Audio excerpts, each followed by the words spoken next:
Hi, you guys. This is Daily Inspirational in the car. So, I'm going to be sharing a three-layer dream that God gave me on last night. And I pray that this three-layer dream helps who it need to help who it need to reach, whatever. And when I woke up from the dream, God said this is a precautious dream. Now, I did so many dreams. Warning dreams, urgent, world event, prophetic, all types of dreams, witchcraft dreams, fantasizing dreams, sexual dreams, just all types of things. And I believe God will have me to teach on these things again. But when I heard precautious dream, like my spirit really lit up. So he's giving me more information with that. So I really can't break that down the way that I need to break it down. But I will probably when I go live or something. And I was like, wow. And so he said, daughter, this is a precautious dream. And this is not only personal, but it's corporate. And I ain't gonna lie, I'm tired of dreaming. It's like, man, God is weighing me out. So that is a part of being a serial dreamer. Like you dream. Now, everything I dream, I don't put out. But it's just so much stuff that's going on that I have to keep you woke because of the stuff that people is doing. So I'm not going to prolong this. It doesn't have a title, but I'm going to talk about a split dress, the wrong business, the wrong spouse. So you got to watch the people that you are going to church with. You got to watch the people that you are doing business with, and you got to watch the person or the people that you're sleeping with, because people sleep with more than one person. But anyhow, it's going to get a little deeper at the end.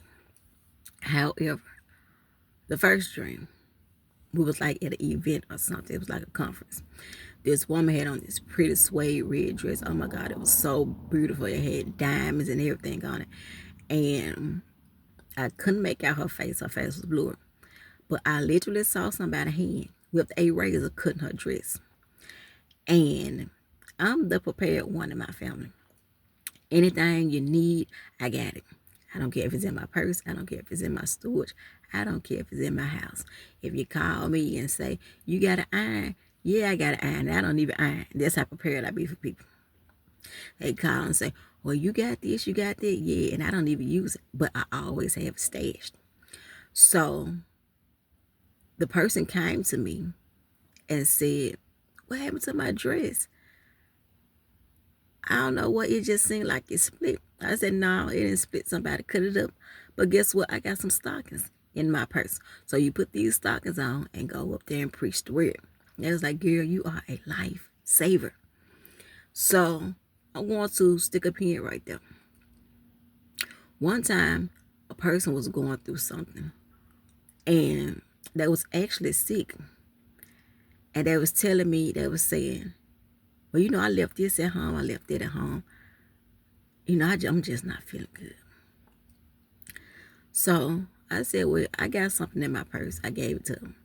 And they was like, girl, you are a lifesaver. It's like every time somebody needs something, you go right in that purse and pull it out.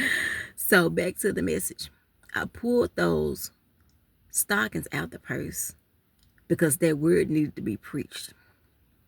Now, I believe that I was covering this person because I was with them. And when you're covering somebody, it's not always about prayer. I'm going to say, it's not always about, that is right. I'm tripping. It's not always about prayer covering a person. But it's about standing in the gap for them in that moment, in that time, where they are, in their crisis, in the chaotic moment, whatever. Covering goes way beyond praying. So, as the lady got up there to get ready to preach, they had this big old, it's like It was like everything was laid out. Everything was circled. I mean, not circled out. Everything was smooth. But my focus was she was standing in this block, and I was like, "Don't preach in this block." I said, "I don't know." I said something is off right here. And this is why you gotta have a prophet in your life.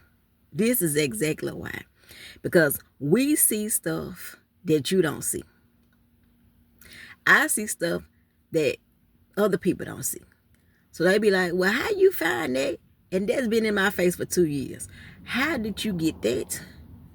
And I didn't see that a month ago. And then you came, your little prophetic self, over here and saw that in one day. How? That's why you need somebody in your life that sees. But back to the dream. She was like, girl, you just been saving my life all night. I don't know what I would do without you. So everybody was mad because she didn't preach in the square. They wanted her to fall. They cut it. They had to been cut it because everything was leveled out. Everything was laid out. They had to been cut that square, so soon as she stepped in there, she was gonna fall. She wasn't gonna preach. These church people, now if she was prophesying, it wouldn't have been no square right there. But she was coming to scratch a lot of people up with the gospel. So someone is coming to split your dress. They don't want you to speak at the conference. They don't want you to speak at the event. They don't want you to speak at nothing concerning the church. They're trying to demolish you. They're trying to stain your clothing. They're trying to stain your heart, your mind, to get you distracted. All of it. But it ain't going to work. You got to watch the... And these were church people. Yes, sir. Yes, ma'am. These were church people doing these things. Stuff is insane. So, someone is coming to split your dress. And this could be natural or spiritual. So you got to watch. All right, the wrong business. A lot of people are coming so you can invest into them. And then they take off your ideas. God brought me back to a dream where I talked about the blueprint. And I was helping a person come up with the blueprint. And as I'm helping them come up with the blueprint, they was recording me. Now, they wasn't looking at anything on the paper. And so it was crazy. It's like water came out of nowhere. I knew it was the Lord, but water came out of nowhere. And it damaged the person's phone and it damaged the blueprint. So they couldn't get the ideas on no end. And oftentimes when you are helping people, especially with ideas and things that you have came up with, they will try to take the credit. I have had people to do this to me on several occasions. I help people ghostwrite books, meaning those are my words. Those are my ideas. They pay me all that money to ghostwrite their books. But I remember one particular person lied like they wrote the whole book.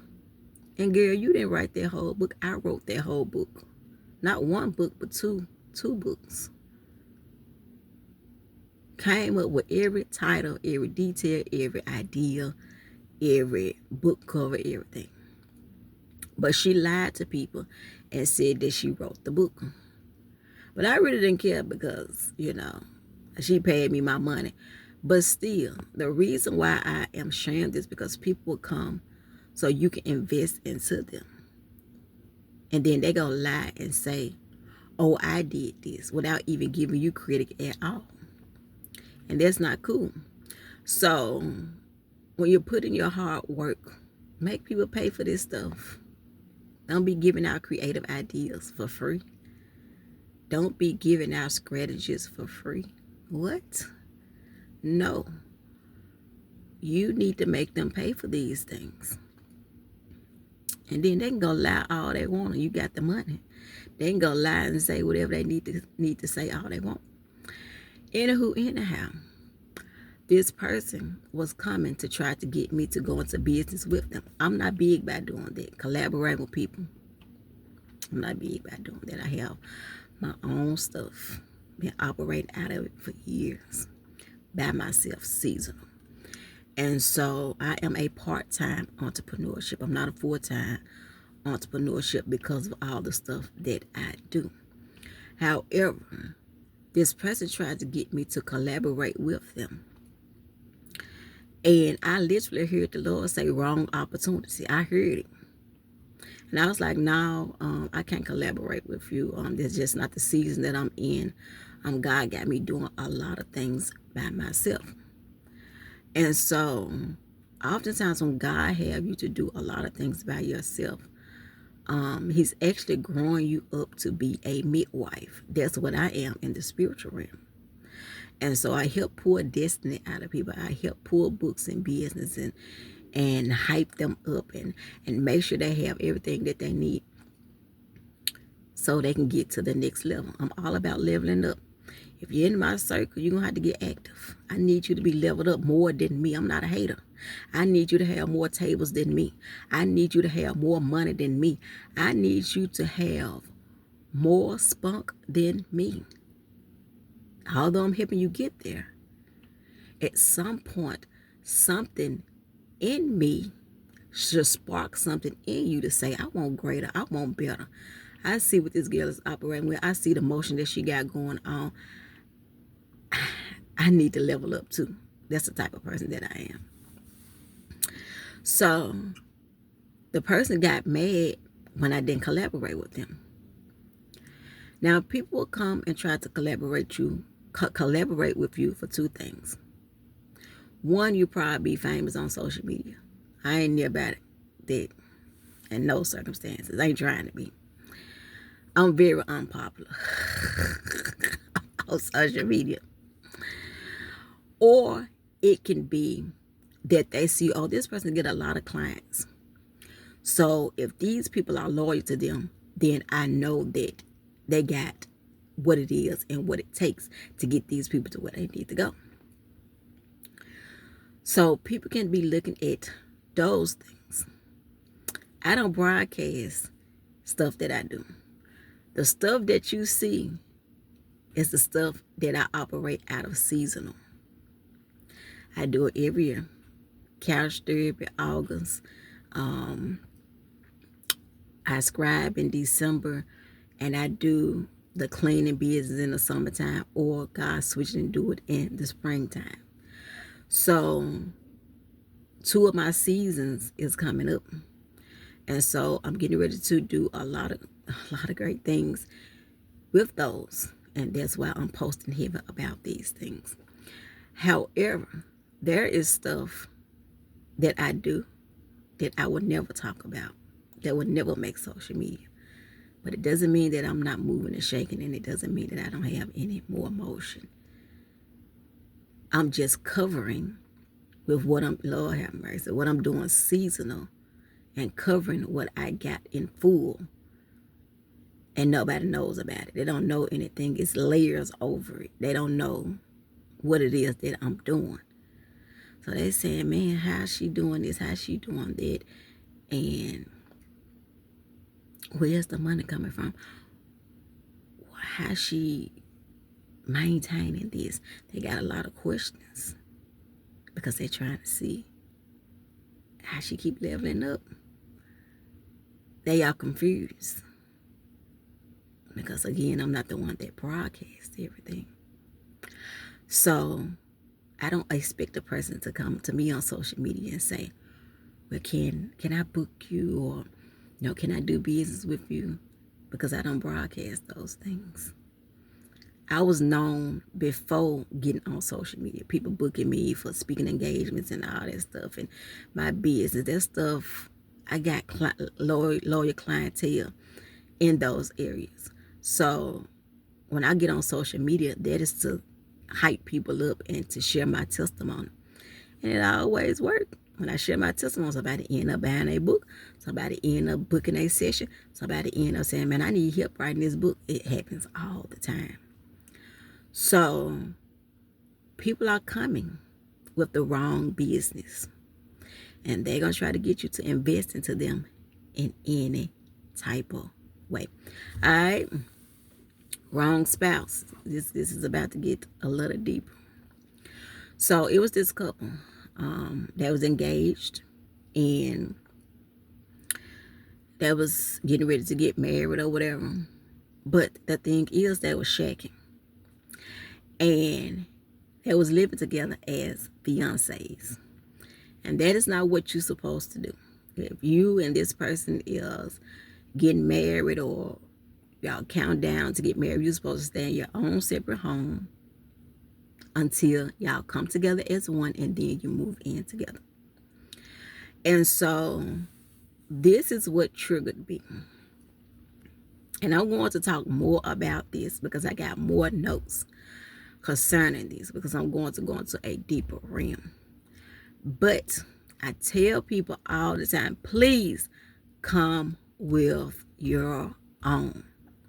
Do not get rid of anything just because you're getting married, because you just never know. You might have to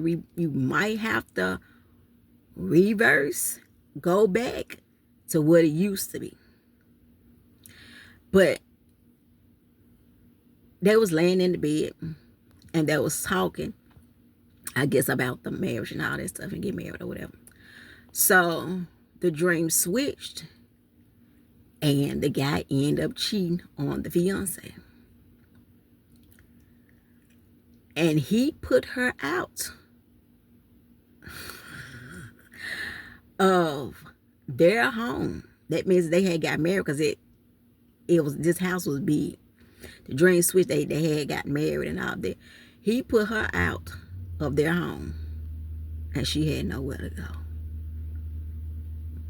But like I said, I'm going to speak more about this.